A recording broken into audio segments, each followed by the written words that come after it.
여러분 안녕하십니까? 연애가 어려운 남자 김연어입니다. 요즘 회사 마치고 토익 시험 공부를 계속 하고 있습니다. 예전 공부했던 것들을 다 잊어버려서 조금씩 감은 찾고 있는데 아직은 좀 멀었습니다. 집중력도 많이 떨어졌습니다. 문제를 풀다가 저도 모르게 카톡하고 소개팅 어플에 여자 사진도 보고 과자 먹고 괜히 방 청소가 하고 싶어지고 그러다 보면 한 5페이지 문제들 풀고 오답 공부하는 데에 3시간이나 걸리곤 합니다. 차츰 집중력이 생겨서 능률이 오르길 바라고 있습니다. 평소라면 할 게 없어서 유튜브 새로 고침을 할 텐데 영어 공부가 끼어드니 하루가 굉장히 바쁩니다. 결혼을 하긴 해야 하니 운동을 조금이라도 해야 하고 유튜브 대본도 틈틈이 씁니다. 저는 다른 썰푸는 유튜버들처럼 대본 없이 바로 이야기를 할 수 있는 스타일은 아닙니다. 제 생각을 이왕이면 더 정돈된 형태로 전달하고 싶고 뭔가 논란이 되거나 사람들이 싫어할 것 같거나 하는 표현들은 되도록이면 쓰지 않으려고 하는 편입니다. 시간이 조금 들지만 제 성격 때문에 어쩔 수 없네요. 저는 사실 회사 다니고 나서는 퇴근 후에 진지하게 공부를 해본 적이 없습니다. 영상에서 가끔씩 제 인생에 대해 말씀드리고는 있지만 저는 대학교 이후에는 공부는 이 정도면 됐다. 인생을 즐기고 남들보다 더 다양한 활동을 하며 재미있게 살아보자고 생각했었습니다. 30대 초중반까지는 친구들이랑 술 마시고 게임을 많이 하면서 인생 낭비를 좀 했지만 여행도 혼자 꽤 다니고 동호회도 많이 하고 이것저것 잡다하게 배우기도 하고 나름 재미있게 살려고 했죠. 하지만 저는 그런 경험들을 저의 매력으로 키우지 못했고 결국 돌아보니 인생에 남는 것과 스토리가 하나도 없었습니다. 이성과의 추억으로 채웠으면 좋았을 텐데 수많은 소개팅 외에는 그런 추억이 많지가 않습니다. 나이가 들수록 소개팅을 많이 해도 마음에 드는 이성에게 선택받지 못하는 것이 점점 더 큰 마음의 짐으로 다가왔고 그게 저를 지치게 했습니다.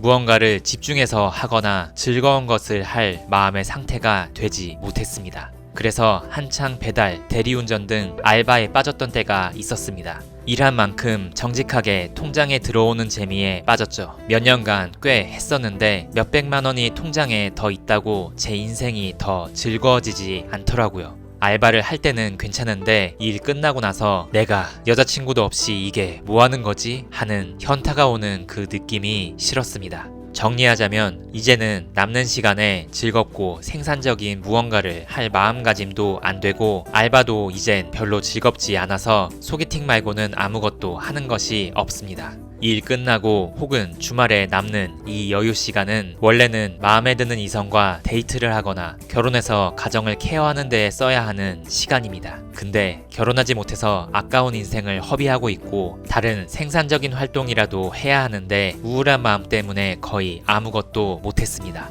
몇 년이나 이런 상태였습니다. 지금 제 마음은 정말 무거운 짐을 실은 바퀴 한 개 달린 수레 같아서 앞으로 끌기가 정말 쉽지 않습니다. 하지만 이제는 잘 굴러가지 않는 무거운 수레라도 끌어야 하는 때가 왔다고 봅니다. 결혼을 위한 활동은 이대로 하면서 제 미래를 위한 자기개발도 이제는 해야겠습니다. 조금 늦은 생각이지만 지금 나이에 공부를 더 해서 연봉이나 사회적 지위를 높이지 않으면 미래에 후회할 것 같다는 생각이 요즘엔 정말 많이 듭니다. 노인이 되면 나 40년 전에 좋은 대학교 나왔는데 하면서 과거의 영광만 떠올리는 꼰대 어른이 될 것 같은 그런 느낌? 글로벌 업계로 이직을 하든 자격증이라도 따든 뭐라도 이루어야 하겠습니다. 녹슬어버린 저를 조금이라도 깨워 보겠습니다. 그래도 이 유튜브는 계속 할 것 같습니다. 이런 소개팅 썰들 제가 지인들에게도 많이 이야기했던 내용들이거든요. 다들 재미있어하고 특이한 경험이라고 유튜브 해보라고 이야기하던데 어느새 어느 정도 커버린 이 채널을 보면 정말 깜짝 놀랄 것 같습니다.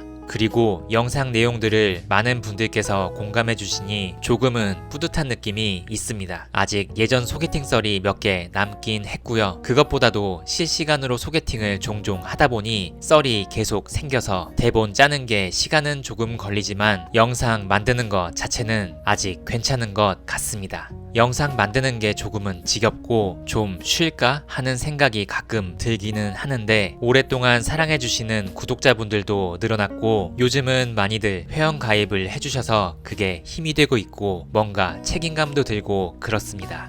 회원분들을 위해 뭔가 하는 건 별로 없어서 죄송하네요. 영상 선공개하고 게시판으로 가끔씩 글 남기고 소소한 이벤트하고 등등을 생각하고 있습니다. 제 영상 댓글들을 보면 몇몇 분들이 저에게 남자다움이 부족하다 라고 이야기하셨던 게 생각이 납니다. 맞습니다. 실제로 제가 막 시원시원하고 카리스마 있고 그런 성격은 아닙니다. 그보다는 상대방의 감정이나 의도를 잘 캐치하려 하고 상대방의 마음을 어루만져주는 것을 좋아하는 좀 세심한 성격인 것 같습니다. 그리고 솔직히 상대방도 저에게 어느 정도는 그런 마음을 가진 사람이길 원합니다. 그런 성격이기 때문에 이런 소개팅 이야기도 할 수 있는 것이 아닐까 싶습니다. 근데 그래도 제가 남자니까 외적이든 성격이든 어느 정도는 남자다운 그런 듬직함도 필요하지 싶습니다. 듬직함에 대해 이야기하다 보니 예전 스피 소개팅녀도 하나 떠오르네요. 이 여자는 30대 초반, 스펙은 잘 기억 안 나고 조금 화려하게 예쁘신 분이었습니다. 좀 예전 이야기고 인상적인 소개팅까지는 아니었어서 그런지 음식점에서의 상황만 기억이 납니다. 어느 저녁 한 이탈리아 레스토랑에서 그녀를 만났습니다. 테이블이 꽉 찰 정도로 사람들이 많았고 약간은 시끄러운 분위기였습니다. 둘이 메뉴를 골랐고 저기요 종업원을 불렀는데 종업원이 다른 테이블을 응대하느라 정신이 없더라고요. 저기요 손들어 얘기했지만 종업원이 저를 못 봤습니다. 너무 바빠 보여서 여자를 보며 바쁘시네 조금 이따가 주문해야겠어요. 가볍게 웃으며 이야기했습니다. 종업원이 여유 있어 보일 때까지 조금 더 이야기하며 기다렸다가 주문을 했었습니다. 그분이 술을 좋아한다 해서 2차로 소맥을 마셨는데 여자분 별로 표정이 안 좋으시더라고요. 여자가 약간 취해서 작정한 듯 한마디 합니다. 저는 남성미가 떨어지는 사람 싫어하는데 아까 주문하실 때 있잖아요. 종업원이 못 들을 정도로 얘기하는 거 좀 그랬어요. 마치 야생에서 경쟁에 밀려 먹이를 구해오지 못하는 힘없는 사자를 보는 느낌이에요. 다음부터는 한 번에 들을 수 있도록 더 크게 얘기해요. 알겠죠? 여자들이 안 좋아해요. 지금 한번 해봐요. 그랬나? 저는 막 그렇게 기어 들어가는 목소리로 종업원을 부른 건 아니었거든요. 음식점 분위기가 시끄러웠고 종업원이 너무 바빠서 대응을 못했던 것 같고 종업원을 배려하는 게 좋겠다는 마음이 들었고 그렇게 배려해야 그들도 우리에게 더 친절하게 대할 것이다. 저도 알바를 해보니 그런 배려하는 분이 좋더라 라고 제 생각을 이야기하긴 했습니다. 그리고 경쟁에 밀린 힘없는 사자라고 비유한 게 당시에는 많이 웃겨서 웃으면서 넘어간 것 같습니다. 근데 소개팅은 상대방의 태도 하나하나를 보며 그 사람에 대한 힌트를 얻는 거긴 하잖아요. 그렇게 생각할 수도 있겠다 싶었고 그 이후부터는 소개팅에서 종업원에게 약간은 더 크게 얘기하고 종업원이 못 들으면 평소보다는 좀 더 큰 목소리로 이야기해서 들을 수 있게 조금 남자답게 요청하는 버릇이 생기긴 했습니다. 영상을 들으시는 다른 여자분들도 이런 것에 대해 비슷하게 생각하시고 판단의 기준이 되기도 하는지 조금 궁금하긴 합니다.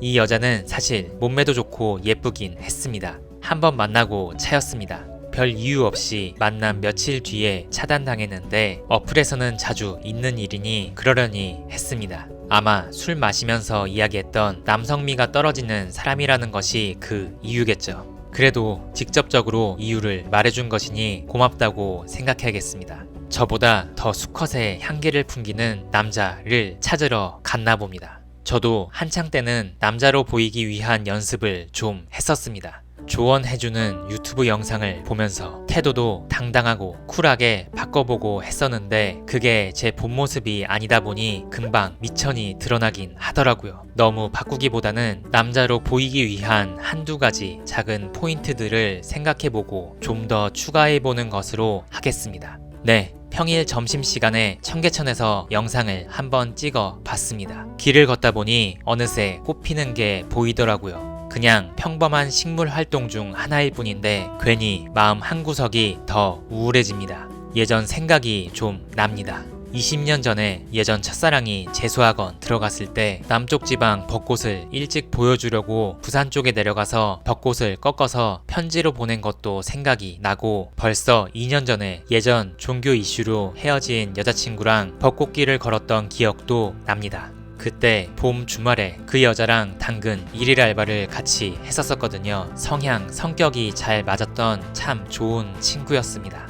무슨 동호회, 야유회 진행요원으로 가서 같이 반나절 정도 일하고 돈 받아서 블루리본 맛집에서 맛있는 거 먹고 벚꽃 핀 공원을 산책했죠. 공원에서 그 여자가 했던 애교나 저 멋있다고 하는 칭찬, 소소한 일상 이야기들이 아직도 꽤 생각납니다. 지난 것은 아예 마음에서 지워야 하는데, 좋은 일, 나쁜 일 있을 때마다, 유행하는 음식이 있을 때마다 아직도 가끔 생각이 나긴 합니다. 어느 정도 잊었다고 생각하는데 종종 생각나는 그런 기억들을 덮을 정도로 더 괜찮은 사람이 나타나야 제가 마음이 끌리게 되는 거잖아요. 진짜 바보 같은 거긴 한데, 그래서 새로운 인연이 제 마음속에 잘 들어오지 않는 건가 하는 생각이 잠깐 들었습니다. 하지만 이런 생각에 빠지기엔 나이가 너무 많이 들어 버렸습니다.